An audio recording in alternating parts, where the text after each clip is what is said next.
Pozdrav svima! Dobrodošli u novi video na videologu Ripolitika u kojemu komentiram 32. sjednicu Gradskog vijeća grada Rijeke. Glavna tema današnje sjednice od 27 točaka dnevnog reda bio je svakako proračun za 2025. godinu.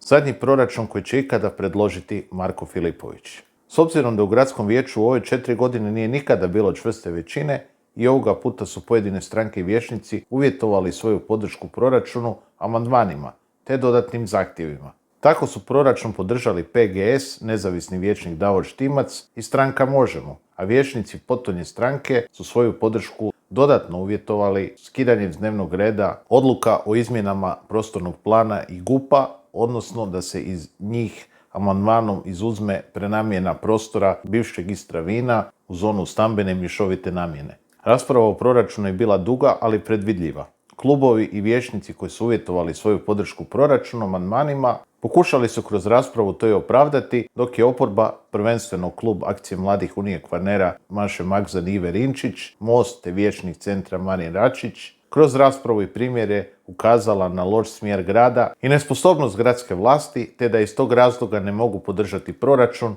iako su neki od njih čak uložili amandmane. Gradonačelnik Filipović usvojio je amandmane oni koji su iskazali mogućnost da podrže proračun, a isto tako povukao je sporne točke o prostornom planu i GUP-u na zahtjev Možemo se. Iako se osobno slažem s njihovom argumentacijom i zahtjeva da se te točke povuku, moram primijetiti da činjenica da su točke skinute bez ikakvog dodatnog obrazloženja uopće ne sprječavaju gradonačelnika da točke opet predloži na prvoj idućoj sjednici i eventualno osigura većinu za njihovo izglasavanje bez Možemo. Hoće li se to dogoditi, ne znam. No ne bi bilo prvi put da Filipović obmanjuje gradske vijećnike na sličan način. Osim toga, gradonačelnik se tijekom rasprave dosta zajedljivo osvrnuo na sve svoje kritičare, čime je pokazao da ga nedavni nož u leđa koje je dobio od vlastite stranke i dalje jako boli. Pri tome spomenuo je i kandidaturu Ive Rinčić za gradonačelnicu grada Rijeke, te je posprdno nabrajao koga je sve vidio na predstavljanju njene kandidature. A između ostaloga spomenuo je i mene osobno, te je Ivi Rinčić vrlo sarkastično zaželio puno sreće sa svime time. Vezano za to, samo bih primijetio da Ivu Rinčić za razliku od gradonačelnika ipak netko podržava. A shodno tome sigurno će imati više sreće nego gradonačelnik s njegovim SDP-ovcima i njegovom vjernom zamjenicom Sandrom Krpan. Proračun je na kraju usvojen sa 17 glasova za i 15 glasova protiv, dok su svi amandmani oporbe o kojima se glasovalo odbijeni.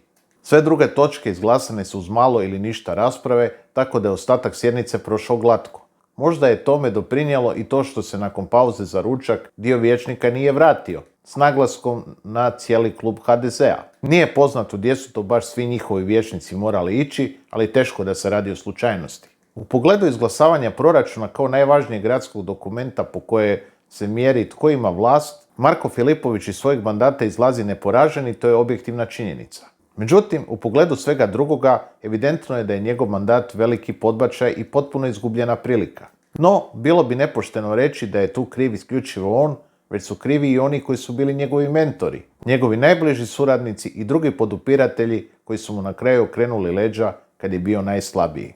To je isto objektivna činjenica. Toliko za danas. Ako vam se sviđa ovaj sadržaj, zapratite Ripolitiku na društvenim mrežama, poveznice su u opisu ovog videa. Do idućeg puta, do slušanja.